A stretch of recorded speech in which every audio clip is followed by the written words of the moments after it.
My name is Caitlin Foster, and at 31, I thought I knew my family's playbook. But that night at our Portland dinner table, my parents blindsided me.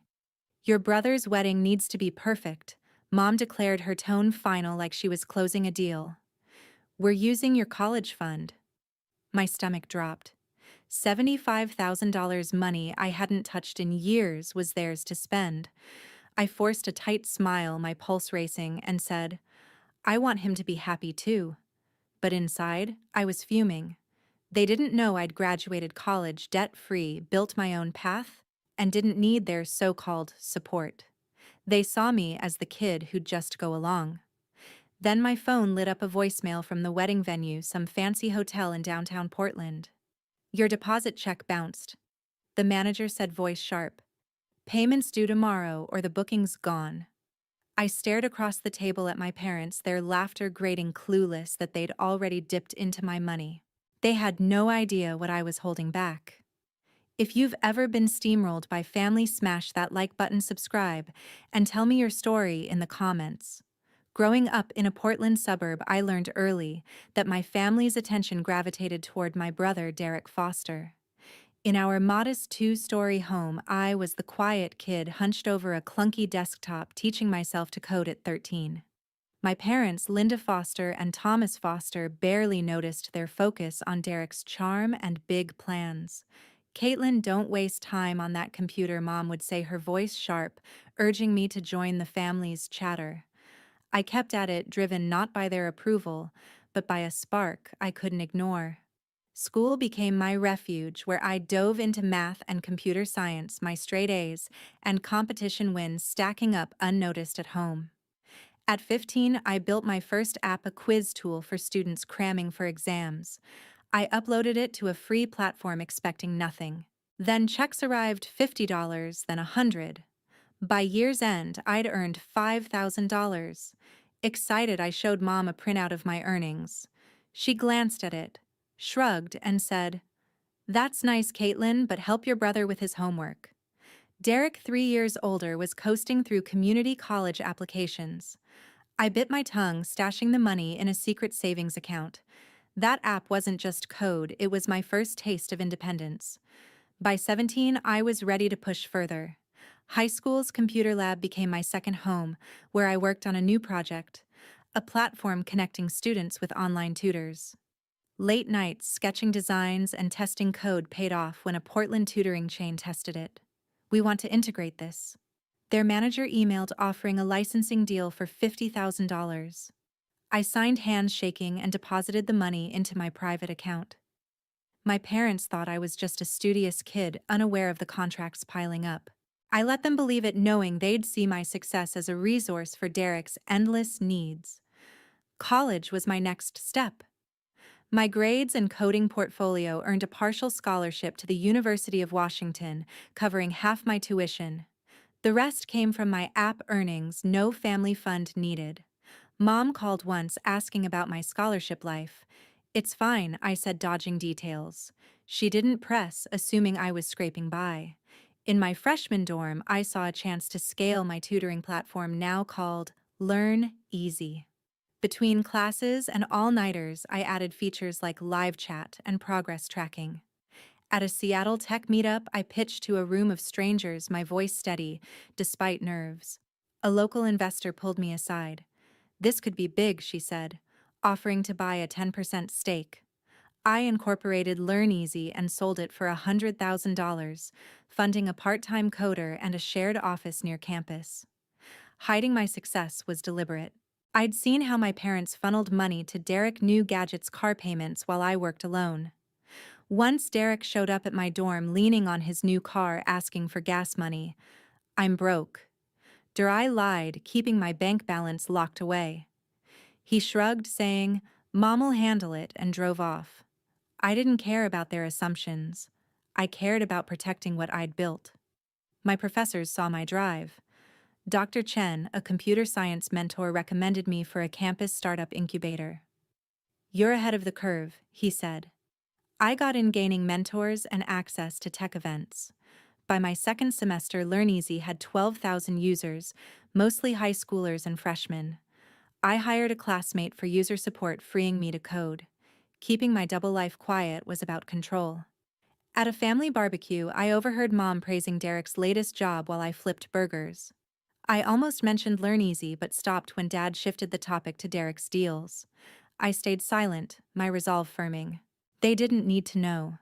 My scholarship story held up, letting me work in peace. By 19, Learn Easy was a steady machine. I opened a business account, hired a bookkeeper for taxes, and kept my savings separate. Every new user, every contract was a step toward a future my family couldn't touch. I wasn't just building a company, I was building my freedom.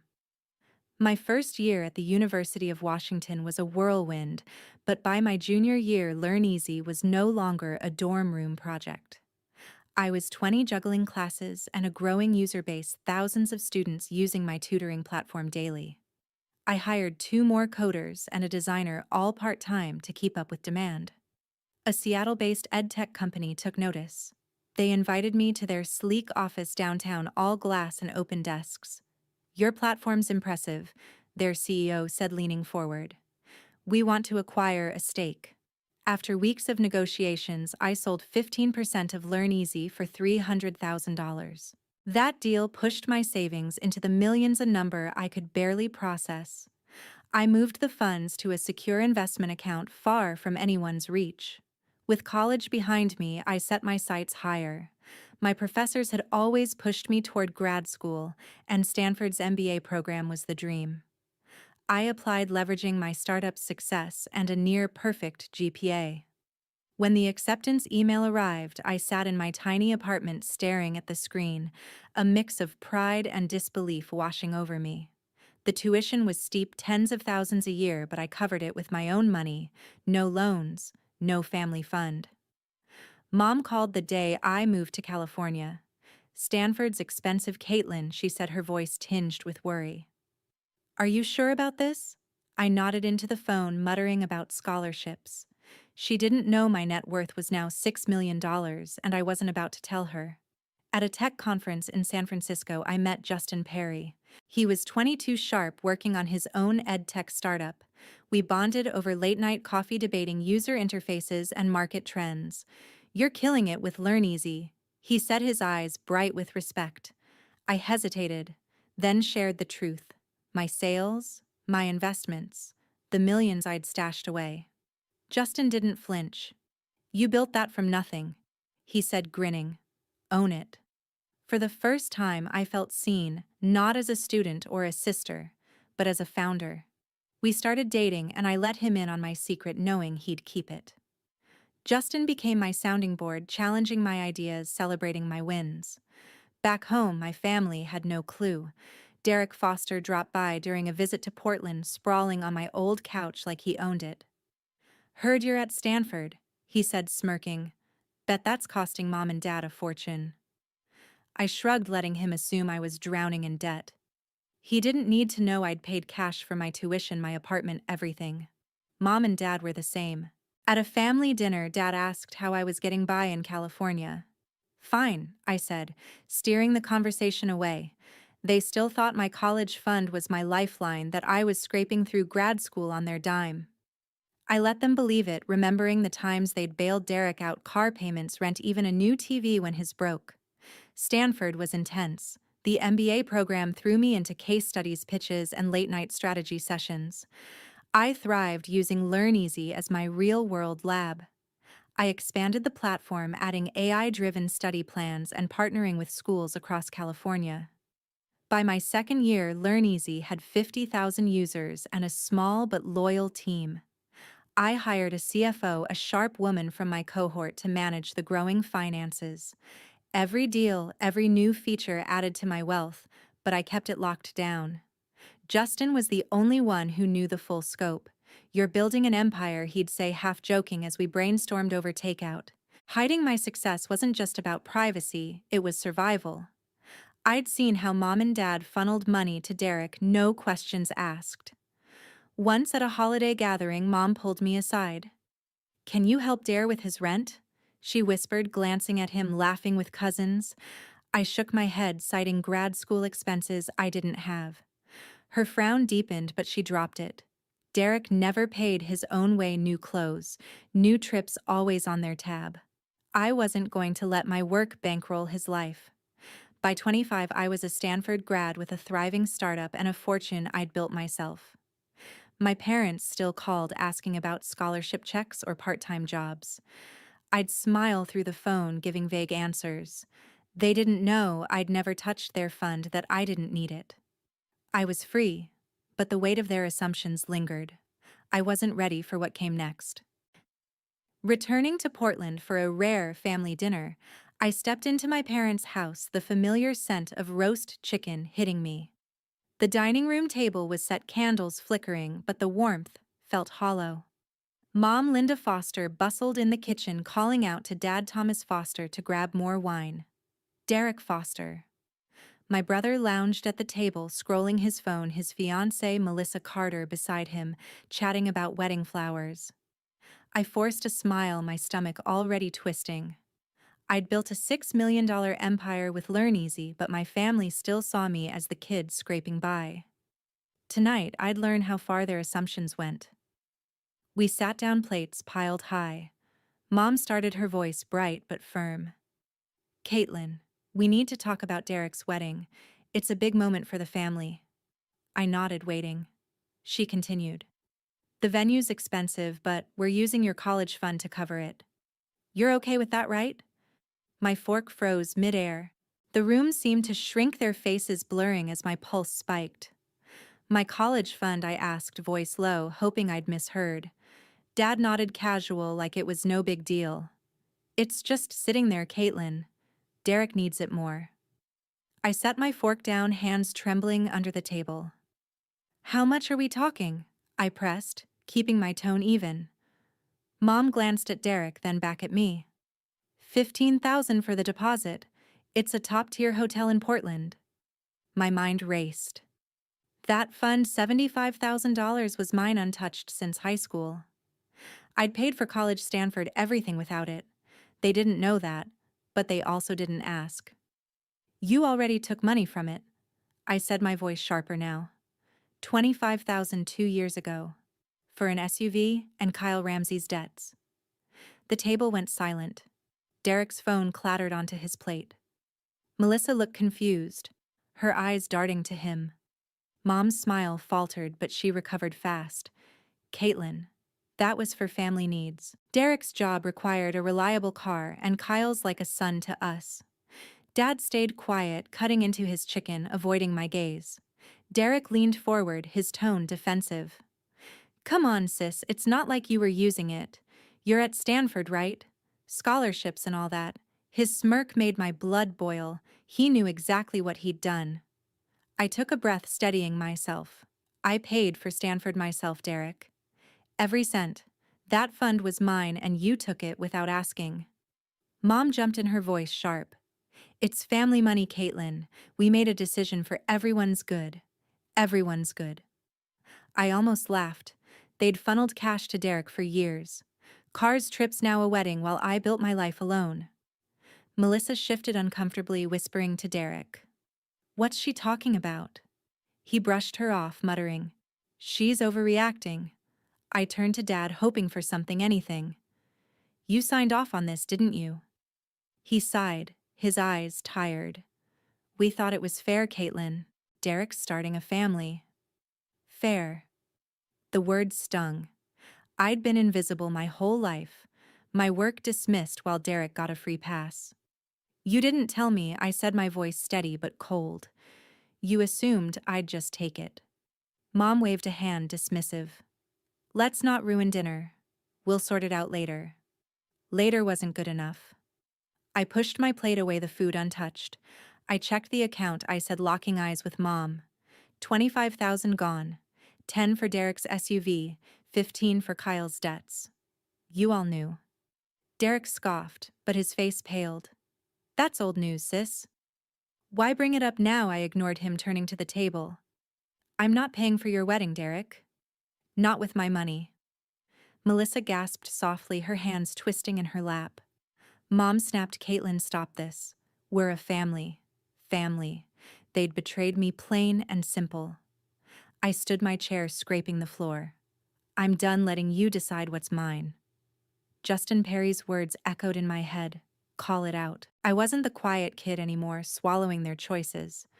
I'd built Learn Easy, a multi-million-dollar company, without their help. They didn't know that yet, but they would. A family reunion was coming up, a chance to lay it all bare before everyone. I wasn't after apologies, I wanted the truth out. At a family reunion in Portland a few weeks later, the backyard hummed with laughter, picnic tables overflowing with casseroles and pies. I stood by a folding chair, gripping a water bottle, my nerves taut but focused. The dinner weeks earlier, where Mom and Dad casually announced they'd use my college fund for Derek's wedding, had lit a fire in me. I'd checked the account, confirmed they'd already taken $25,000 for Derek's SUV and Kyle's debts, and I wasn't letting it pass. Justin Perry had pushed me to confront them, and this was the moment before every relative, no secrets spared. I stepped to the center of the yard, my voice cutting through the chatter. I need everyone's attention. Conversation stopped, eyes turning to me. Mom Linda Foster froze mid-bite, her fork hovering. Dad Thomas Foster leaned forward, brow furrowed. Derek Foster. My brother was joking with Kyle Ramsey near the dessert table, oblivious. Melissa Carter, his fiancée, stood nearby arranging flowers. I took a steady breath. You all think I needed that college fund to survive. You're wrong. I built Learn Easy, my own company. It's worth millions. My net worth is $6 million. Aunts gasped. Uncles whispered. A glass tipped over, splashing lemonade. I faced Mom and Dad. That fund was mine. I never used it, paid for college, Stanford, everything myself. But you took $25,000 without asking. 10 for Derek's car, 15 for Kyle's debts. My words were calm, deliberate, each one landing hard. Mom's face reddened. Caitlin not here, she snapped, glancing at the crowd. Dad shifted his eyes on the grass, silent as always. Derek's laugh dyed his jaw tight. Kyle shuffled, avoiding my stare. Derek spoke up, his voice sharp. Sis, chill. The car was for work, and Kyle was in a bind. Family steps up. Kyle nodded quickly. It was just once, Caitlin. No harm done. I fixed them with a look. No harm. You took my money, Dare, and lied about it. The relatives murmured, some nodding, others wide-eyed. Melissa looked at Derek, confused, but stayed quiet. Mom stood, her hands clenched. Caitlin, you're embarrassing us. We used that money for the family's good. Derek's building a life. Her tone was defensive, unyielding. I shook my head. You didn't ask me, Mom. You decided my money was Derek's to spend. I'm done with that. Freeze the account, no more withdrawals. My voice was firm, unwavering, carrying across the yard. Dad finally spoke, his voice soft. We didn't want to upset you, Caitlin. His guilt was clear, but he didn't push back against Mom. I turned to the crowd. I built my life without their help. I don't need that fund, and they don't get to touch it. A cousin clapped, others joined their support, unexpected. Derek muttered to Kyle. She's blowing this out of proportion. Kyle shrugged, his face pale. Melissa tugged Derek's arm, whispering something, but he brushed her off. Mom's eyes narrowed. You're being selfish, Caitlin. We've always looked out for you. Looked out for me. They'd ignored my apps, my awards, while propping up Derek's endless wants. I didn't argue, she wouldn't hear it. The reunion grew tense. Relatives exchanging glances. Kyle slipped toward the gate. Derek trailing him, throwing me a scowl. You didn't have to do this, he hissed. I met his gaze. You didn't have to take what's mine, Dare. Nothing resolved that day. No apologies came. Mom stood firm. Dad stayed quiet. Derek and Kyle deflected. But I'd spoken my truth, and the family knew it. I wasn't their invisible daughter anymore. I'd drawn a boundary, and I'd hold it. In the weeks after the reunion, the consequences unfolded quietly but sharply. Derek Foster and his fiancée, Melissa Carter, faced the fallout of their wedding plans collapsing. The Portland hotel, unwilling to wait after the bounced $15,000 deposit, canceled their booking. A cousin told me they settled for a small ceremony at a local church, with folding chairs and a potluck reception. Melissa wore a modest gown, the guest list cut to 40. Derek called me once, his tone bitter. "You could have stepped up, sis," he said, pinning their scaled-back day on me. I ended the call without responding. His choices weren't my burden. Mom and Dad Linda and Thomas Foster hit a wall. With my college fund now off limits, I'd had the bank freeze it. They dipped into their retirement savings to cover Derek's wedding and some of his overdue bills. An aunt mentioned they'd pulled out a hefty sum, but it wasn't enough. Their mortgage payments slipped, and Mom's usual upbeat chatter turned tense. "We're fine," she told a neighbor, but her voice betrayed worry. They'd always bankrolled Derek new gadgets trips that SUV, but their safety net was unraveling. Dad's silence on our last call spoke volumes. He knew they'd overstepped, but he didn't reach out. I made a hard choice. I stopped taking their calls. Mom left voicemails, her tone shifting from soft to sharp. "Caitlin, we're still family. Call us." I didn't. Derek texted first casual, then pushy. "Don't shut us out, sis." I blocked him. Kyle Ramsey sent a vague email about clearing the air over the fund. I trashed it unread. Justin Perry, my anchor, backed me up. "You've carried them long enough," he said over dinner, his eyes steady. I nodded, the weight of their expectations lifting. San Francisco became my reset. I'd landed a lead strategist role at a rising edtech firm drawn to their mission and my success with LearnEasy. I signed a lease on a bright apartment in the Mission District, its windows framing the city's glow. The move was a clean break, leaving behind the Portland house where I'd faced their betrayal over dinner. My new office pulsed with ideas, my team eager to build. For the first time, I felt free, my work valued by people who saw me. I kept my move quiet. My family thought I was still in Portland, maybe stewing over the reunion. A relative called curious. $6 million, Caitlin, for real?" she asked, half amazed. I confirmed it, keeping details tight. Word spread among cousins, but Mom and Dad stayed silent, clinging to their story that I needed their help. I let them believe it. My reality, my company, my accounts was mine alone. The distance sharpened my focus. In San Francisco, I dove into work. My team launched a new feature for the edtech firm, boosting engagement by 15%. LearnEasy expanded, hiring 3 new developers to target new regions. Justin visited often, his startup growing nearby. We'd walk along the bay, tossing ideas back and forth, my past fading. I wasn't escaping my family, I was building beyond them. One night, a letter arrived, forwarded from Portland. Mom's handwriting, neat and careful. "We need you, Caitlin," it read. "Derek's trying harder now. No mention of the fund, no regret for their choices." I left it on my counter untouched, then tossed it. I didn't need their words to move forward. My life was mine, built from my own grit. Walking away from my family was the hardest choice, but it brought me clarity. In San Francisco, I carved out a life that was wholly mine. My days buzzed with strategy sessions at the ed tech firm, shaping tools that reached thousands. LearnEasy thrived now with a team of 25 breaking into new markets. My apartment perched above the city's lights was a sanctuary for reflection. I wasn't hiding from my past, I was owning my future. I thought back on my family's choices. Mom Linda Foster and Dad Thomas Foster always put Derek first. His cars, his debts, his wedding. They took my college fund, assuming I'd stay quiet. Derek leaned on their support, never questioning, while Kyle Ramsey tagged along, benefiting from their favoritism. Melissa Carter, tied to Derek's choices, faced a simpler life than they'd planned. Their decisions left them struggling, retirement funds, drained, bills piling up. I didn't wish them pain, but I couldn't fix their mistakes.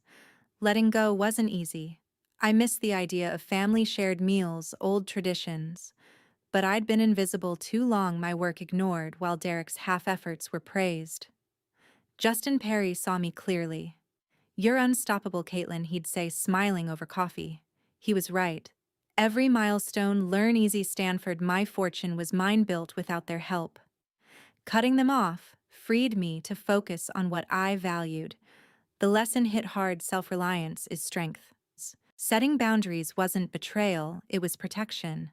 I learned to guard my worth, to walk away from those who took without giving back. My family's favoritism taught me that enabling dependency only deepens it.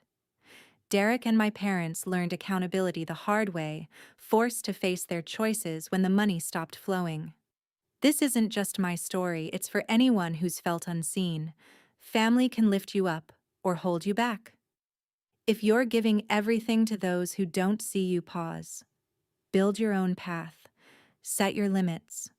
My family's bias pushed me to prove them wrong, but my success came from proving myself right. That's the truth I hold, and I hope it resonates with you.